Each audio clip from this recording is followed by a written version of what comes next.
Bonjour à tous et à toutes, j'espère que vous allez bien. Aujourd'hui, on s'intéresse au Mont Saint-Michel. Au début du 8e siècle, Saint-Michel se manifeste à 3 reprises auprès d'Aubert, évêque d'Avranches, pour que celui-ci accepte de bâtir un oratoire. Dès l'origine, le Mont Saint-Michel est entouré de mystères. Vous voulez en connaître plus sur le Mont Saint-Michel? Venez avec moi. La pièce maîtresse du trésor de la basilique Saint-Gervais d'Avranches est sans conteste le chef de Saint-Aubert, l'initiateur de l'abbaye du Mont-Saint-Michel. Depuis l'an 725, date présumée de son décès, combien de milliers de pèlerins se sont-ils recueillis devant la précieuse relique? Le crâne enfermé dans une précieuse châsse dorée présente une caractéristique unique. Il est percé d'un trou circulaire dont le diamètre atteint 2 centimètres. On pense tout naturellement que le saint homme a succombé de mort violente. Mais pas du tout. Cette marque impressionnante est seulement le souvenir de la visite de l'archange Saint-Michel rendue à celui qui était alors évêque d'Avranches. Une nuit de l'année 709, si l'on en croit la tradition, Aubert rêve que Saint-Michel lui demande d'établir un lieu de culte sur le mont Tombeau, bien visible au milieu de la baie qu'Avranches domine du haut de sa falaise. Ce gros rocher, accessible à marée basse, était désertique, abritant à l'occasion de quelques ermites.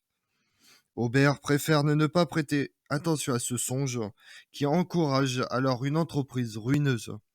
Le même rêve revint quelques nuits plus tard. L'évêque alarmé y voit alors une manifestation du diable. Il prie et jeûne dans l'espoir de retrouver la paix. En vain, puisque l'archange Michel se manifeste de nouveau, et cette fois le rêve tourne au cauchemar. Puisque tout en réitérant sa demande, le saint appuie fortement son index sur le crâne d'Aubert. Réveillé par la douleur, l'évêque constate que son crâne était enfoncé. Cette fois, le message est passé. Pure légende, en 2019, pourtant, le carbone 14 date ce crâne avec une précision suffisante. C'est celui d'une personne ayant vécu entre 662 et 770.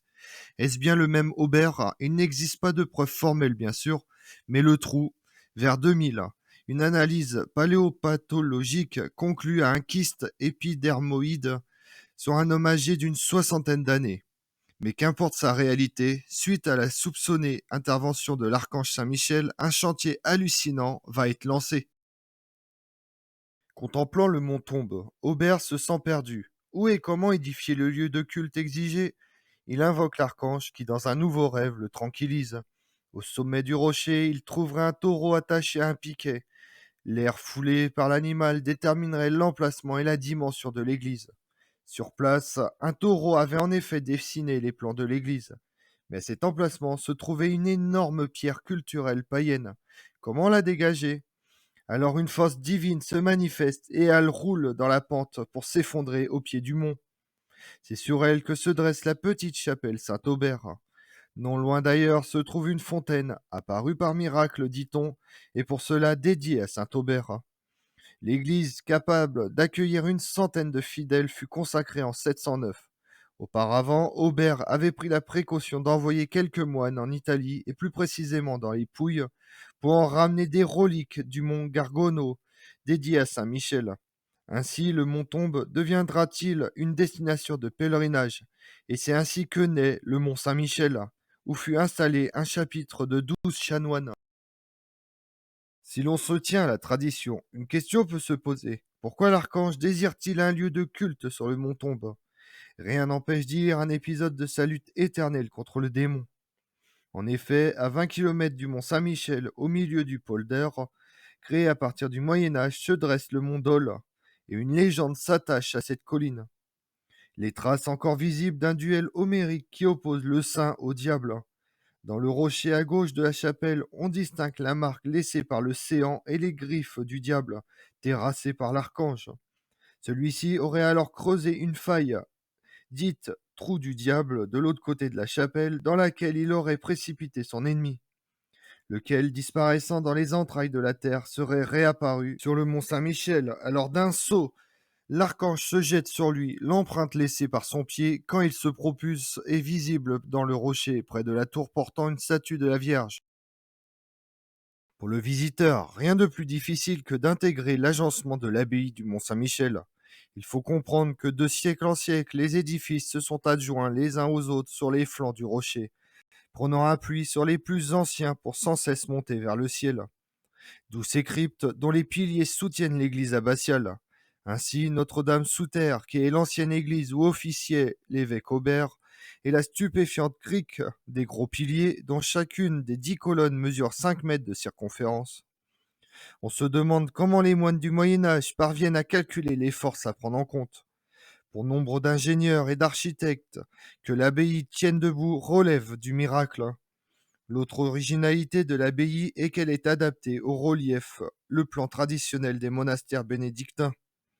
Au lieu d'en occuper le centre, le cloître se situe au sommet du monastère. On y médite entre ciel et mer. Il communique avec le réfectoire, lequel constitue le troisième étage des 3 pièces où les hôtes de l'abbaye se restauraient. Au-dessous de se trouve la salle des hôtes réservée aux pèlerins nobles et au premier niveau, l'aumônerie, qui accueillait les pauvres. Avec le cellier et la salle des chevaliers qui servaient de scriptorium, c'est l'ensemble constitué par ces 6 lieux qu'on appelle la merveille. Le Mont Saint-Michel est loin d'avoir livré tous ses secrets, mais de temps à autre encore, le hasard apporte des réponses à des questionnements anciens.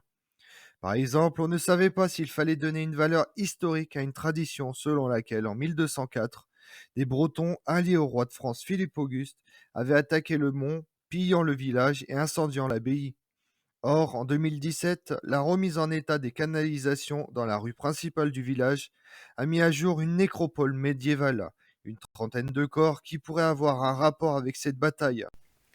Comme on l'a vu, le culte de Saint-Michel est introduit en 708 sur le mont, qui deviendra l'un des plus grands centres de pèlerinage médiéval. Les bénédictins y construisent une abbaye à partir du Xe siècle, un défi aux assauts des hommes, du temps et des éléments. Durant la guerre de Cent Ans, l'héroïque défense du mont contre les Anglais en fait un lieu symbolique de l'identité nationale française. Quittée par les moines en 1790, l'abbaye est classée monument historique en 1874. Je vous remercie d'avoir suivi cette vidéo en ma compagnie.